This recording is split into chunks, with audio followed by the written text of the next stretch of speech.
नमस्कार दोस्तों, मेरा नाम जय कुमार तिवारी है। मैं department of housing and urban planning government of Uttar Pradesh से रिटायर्ड असिस्टेंट इंजीनियर हूँ। मेरे यूट्यूब चैनल में आपका स्वागत है। दोस्तों, आज मैं बात करूँगा कि जिला पंचायत के क्षेत्र में पूरे प्रदेश में अगर आप कोई प्रॉपर्टी कोई प्लॉट खरीदना चाह रहे हैं तो सावधान हो जाएं,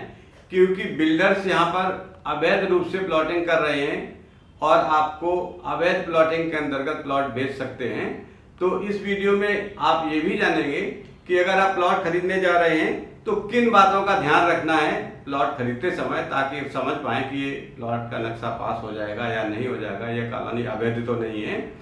और अगर आपको कोई कॉलोनी अवैध दिखती है तो आप उसकी सूचना कहां पर दें। तो आइए वीडियो शुरू करते हैं।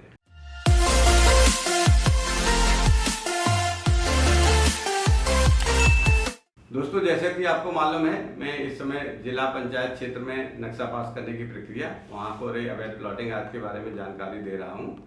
इसी क्रम में मैं आज आपको बताऊंगा कि जो लोग प्रॉपर्टी खरीदने जा रहे हैं या खरीदने वाले हैं या भविष्य में उनकी प्लानिंग है, तो उनको बहुत जागरूक रहने की जरूरत है, क्योंकि जिला पंचायत क्षेत्र में अर्थात जहां पर विकास प्राधिकरण स्थित है, उस विकास प्राधिकरण की मास्टर प्लान सीमा के बाहर जो भी क्षेत्र है, पिछले वीडियो में मैंने बताया था, जो ग्राम क्षेत्र के अंतर्गत परिभाषित है जिला पंचायत अधिनियम के अंतर्गत, उन क्षेत्रों के नक्शे पास करने का उत्तरदायित्व जिला पंचायत का है। उस जिला पंचायत के ग्राम क्षेत्र में अगर आप कोई प्लॉट कोई मकान खरीदने जा रहे हैं जो बिल्डर डेवलप कर रहे हैं,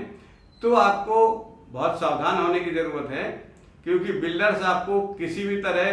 गलत सही सूचना देकर, पास होने का भ्रम दिखाकर, बातों में फंसाकर आपकी जिंदगी भर की गाढ़ी कमाई जो आप अपने सपने के रूप में एक मकान लेना चाह रहे थे उसके लिए इकट्ठी की है, वो आपको गलत प्रॉपर्टी या अवैध प्लॉट या मकान बेच सकते हैं। तो कैसे आप जानेंगे कि ये प्रॉपर्टी वैध है या अवैध है? दोस्तों, इसके लिए आपको बिल्डर का जो सेल्स ऑफिस है या बिल्डर से व्यक्तिगत रूप से मिलके आप उनसे ये पूछिए कि भाई, अगर आपने जिला पंचायत से अपने कॉलोनी का अपनी प्लॉटिंग का नक्शा पास कराया है तो वो आप हमें नक्शा दिखा दीजिए। नक्शा देखने में आपको किन बातों का ध्यान रखना है, क्या सावधानी रखनी है। अगर आप साइट पर प्लॉटिंग की साइट पर जाते हैं जहां आपको प्लॉट खरीदना है, तो किन किन बातों का आपको ध्यान रखना है। नंबर 1, उस साइट पर जो जिला पंचायत से नक्शा पास होता है, वो एक बोर्ड पर वो नक्शा लगाया गया है आपको दिखाने के लिए या आम पब्लिक को दिखाने के लिए, क्योंकि ऐसे निर्देश है जिला पंचायत के अंतर्गत कि हर बिल्डर को जो नक्शा पास कराकर अपनी कॉलोनी विकसित कर रहा है, साइड पर एक बोर्ड लगाएगा जहां पर स्वीकृत मानचित्र उस बोर्ड के ऊपर चिपकाया जाएगा आम लोगों की जानकारी के लिए। तो आप देखिए कि स्वीकृत मानचित्र उन्होंने दर्शाया है, बोर्ड पर रखा है या नहीं रखा है। आप उनसे पूछकर भी ये जानकारी प्राप्त कर सकते हैं और स्वीकृत मानचित्र के प्रति देखकर भी जानकारी कर सकते हैं। अब उस स्वीकृत मानचित्र में आपको क्या देखना है? सबसे पहले आपको ये देखना है कि जो प्लॉट आप लेने जा रहे हैं वो प्लॉट उस स्वीकृत मानचित्र की परिधि के अंतर्गत स्थित है या नहीं है। अर्थात कितने बीघे का, कितने वर्ग मीटर जमीन क्षेत्रफल का उस बिल्डर ने नक्शा पास कराया है जिला पंचायत से, उतने वर्ग मीटर में ही प्लानिंग की है या वो नक्शा कम वर्ग मीटर का, कम क्षेत्रफल का, कम बीघे का पास है और उससे ज्यादा जमीन घेर कर बिल्डर ने बहुत बड़ी प्लॉटिंग कर रखी है और कहीं आपको उस स्वीकृत परिधि के बाहर की जमीन तो नहीं बेच रहा है आपको प्लॉटिंग करके, उसमें तो आपको प्लॉट नहीं दे रहा। मतलब वो दिखाएगा आपको कि मेरा मानचित्र स्वीकृत है, स्वीकृत होगा कम क्षेत्रफल का, कम बीघे का, और उसके बाहर के क्षेत्रफल में आपको प्लॉट बेच सकता है। तो इसीलिए आपको वहां पर स्वीकृत मानचित्र की प्रति देखनी है और ये इंश्योर करना है कि जो प्लॉट आप खरीदने वाले हैं वो उस स्वीकृत मानचित्र के अंतर्गत स्थित भूमि पर ही स्थित होना चाहिए। इसीलिए वहां पर बोर्ड पर एक मानचित्र स्वीकृत की प्रदर्शित करना आवश्यक है बिल्डर की तरफ से। और आपको यह ध्यान रखना है कि उस बिल्डर के द्वारा प्रदर्शित किए गए मानचित्र की ओरिजिनल प्रति देखें उससे मांगकर, और ये इंश्योर कर लें कि जो प्लॉट आप लेने वाले हैं वो स्वीकृत मानचित्र, स्वीकृत तलपट मानचित्र की जो भूमि है उसके अंतर्गत ही स्थित हो। उसके अलावा अगर बिल्डर ने बहुत बड़ी भूमि और घेर रखी है उसके आउटसाइड, जहां पर आपको प्लॉट बेच रहा है, तो वो प्लॉट अवैध है, वहां पर आप ना खरीदें। इसके अलावा जो मानचित्र उसने अपने बोर्ड पर लगा रखा है उसमें आप ये देख सकते हैं कि जो प्लॉट बेचने वाला बिल्डर है उसका नाम उस पर लिखा हुआ है या नहीं लिखा हुआ है। उस मानचित्र पर प्लॉट्स का एरिया, टोटल सड़क का एरिया, पार्क का एरिया, ग्रीन एरिया अगर कोई छोड़ा गया है तो स्पष्ट रूप से अंकित किया गया है, नहीं किया गया है। और मौके पर भी उस मानचित्र में दर्शाए गए क्षेत्रफल के अनुसार ही पार्क का एरिया या सड़कों की चौड़ाई, सड़कों का एरिया छोड़ा गया है या नहीं छोड़ा गया है। आप चाहें तो मानचित्र में दर्शाए गए सड़कों की चौड़ाई को नक्शे पर स्केल से नाप सकते हैं कि नक्शा बनाने वाले ने तो कोई गलती नहीं की है, वहां ये पकड़ हो जाएगी। स्केल से अगर आप चेक करना जानते हैं, टेक्निकल हैं, और अगर नहीं जानते हैं तो जितने फुट उसने या जितने मीटर नक्शे में सड़क की चौड़ाई दिखाई है, मौके पर जाकर जहां उन्होंने लेआउट या प्लॉटिंग कर रखी है वहां फीता डाल के नाप सकते हैं कि उतने फुट की चौड़ी सड़क मौके पर मौजूद है या नहीं है जो उसने प्लॉटिंग में छोड़ रखी है। वास्तव में जब प्लॉटिंग की है उतना ही सड़क की चौड़ाई, उतना ही पार्क का क्षेत्रफल छोड़ा है या नहीं छोड़ा जितना कि नक्शे में स्वीकृत है। ऐसा तो नहीं कि कहीं 9 मीटर की या 12 मीटर चौड़ाई की सड़क स्वीकृत कराई हो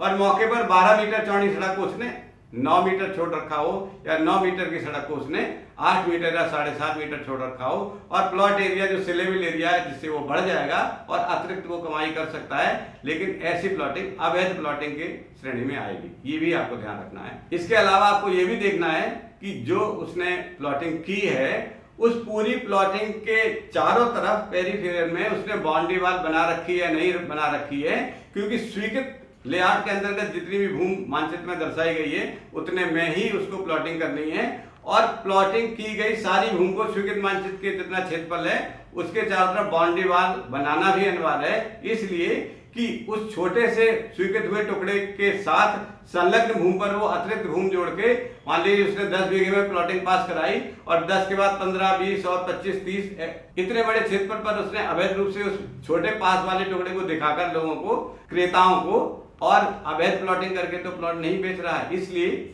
आपको यह भी देखना है कि स्वीकृत मानचित्र में, तलपट मानचित्र में जितना भूमि क्षेत्रफल दर्शाया गया है उतना ही भूमि क्षेत्रफल मौके पर है, उसी के अंतर्गत आपका प्लॉट स्थित है, और उसी लेआउट एरिया की बाहरी सीमा पर उसने बाउंड्री वॉल भी बना रखी है या नहीं बना रखी। इन बातों का अगर आप ध्यान रखेंगे तो आप अवैध कॉलोनी में बिल्डर द्वारा झूठ बोलकर फंसाए गए प्लॉटिंग या अवैध प्लॉटिंग से बच सकते हैं। अब अगर दोस्तों आपको कोई अवैध प्लॉट खरीदने के लिए मजबूर करता है तो आप कहां शिकायत कर सकते हैं, या अगर आप किसी बिल्डर को ये जानते हैं कि वो अवैध प्लॉटिंग कर रहा है, आप नहीं खरीद रहे हैं, किसी और को बेच रहा है, गलत प्रोपेगेंडा कर रहा है, लोगों को फंसा रहा है अवैध प्लॉटिंग करके,